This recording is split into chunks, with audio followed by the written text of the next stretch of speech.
Révision pour Opel Corsa 2015.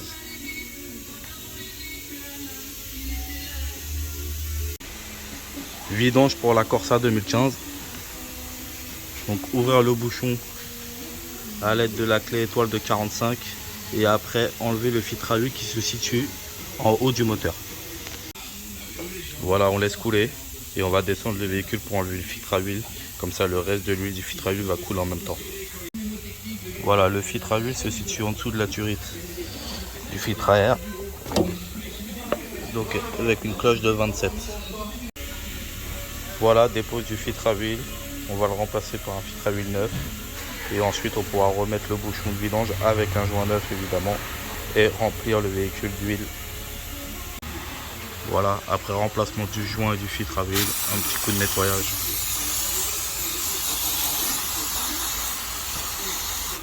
Et on passe au remplissage de l'huile.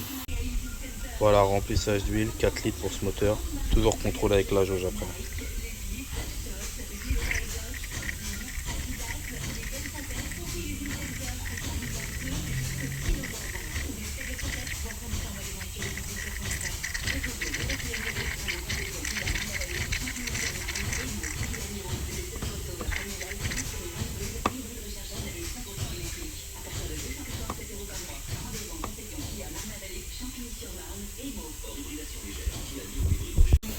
Remplacement du filtre à air.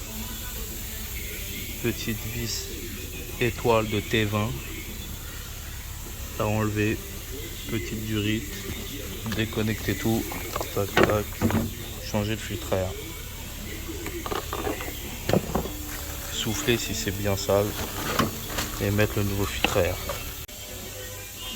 Filtre à air remonté. On va passer au changement du filtre à gasoil. Donc petite vis de 10 à desserrer, clips à relever en hauteur et après à pousser par le dessous pour enlever les tuyaux. Et remplacement du filtre à gasoil. Remplacement effectué. Après, pour purger, vous pourrez vous servir de cette petite roulette là. Vous mettez le contact du véhicule, vous l'ouvrez et vous attendez un petit peu. Et on va passer au remplacement du filtre habitacle. Voilà pour le remplacement du filtre habitacle de l'Opel Corsa.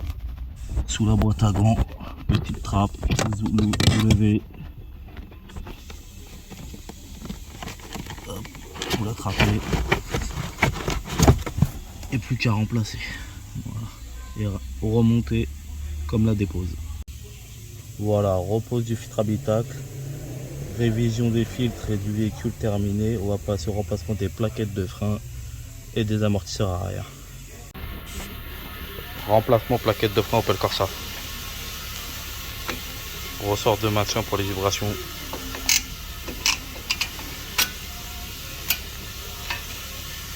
Derrière vous avez toujours les deux petites vis avec la clé Allen de 7. Bien sûr, enlever les deux capuchons avant. Et on rentre les pistons, le piston de l'étrier pour permettre aux nouvelles plaquettes de bien se poser. Après avoir démonté l'étrier pour enlever les plaquettes, on va s'attaquer au nettoyage des 4 côtés pour poser les plaquettes avec un peu de graisse. Et après, ça sera parfait.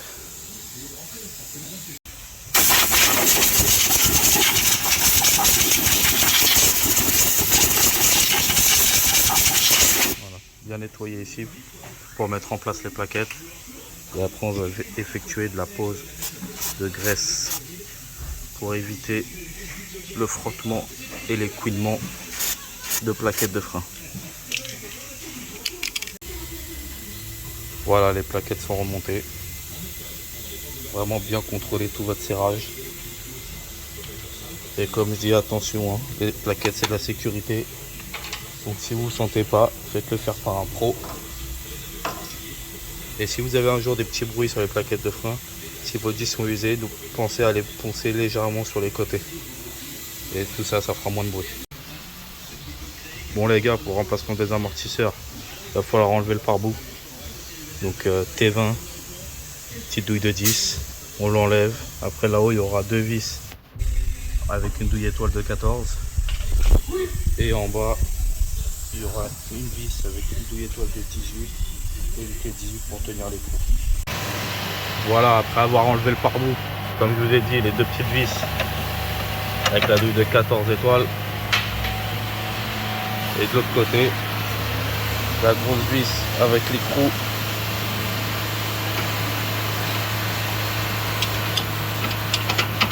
Et la grosse vis de 18 étoiles.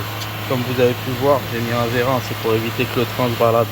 Comme ça, moi, je peux mieux remettre directement mon amortisseur. Si vous n'avez pas de pont, vous pouvez le faire par terre, vous laissez les roues au sol ou avec un petit cric en dessous, c'est vous qui voyez. Salut les gars, bon bah c'est bon, amortisseur remonté. Voilà. Plus qu'à terminer tout ça. Au niveau de l'entretien, on va aller remettre la vidange à zéro. Je vous montre ça tout de suite. Voilà les gars, entretien terminé. Un petit coup de propre. Comme ça les clients ils sont contents. Ça fait joli pour eux comme pour nous. Avec la petite étiquette de révision pour savoir ce qu'on a fait pour la prochaine. Tac tac tac. Par contre un pas coup de Karcher les gars. Faites pas les cons. Et là je vous montre comment on remet à zéro l'autonomie de révision.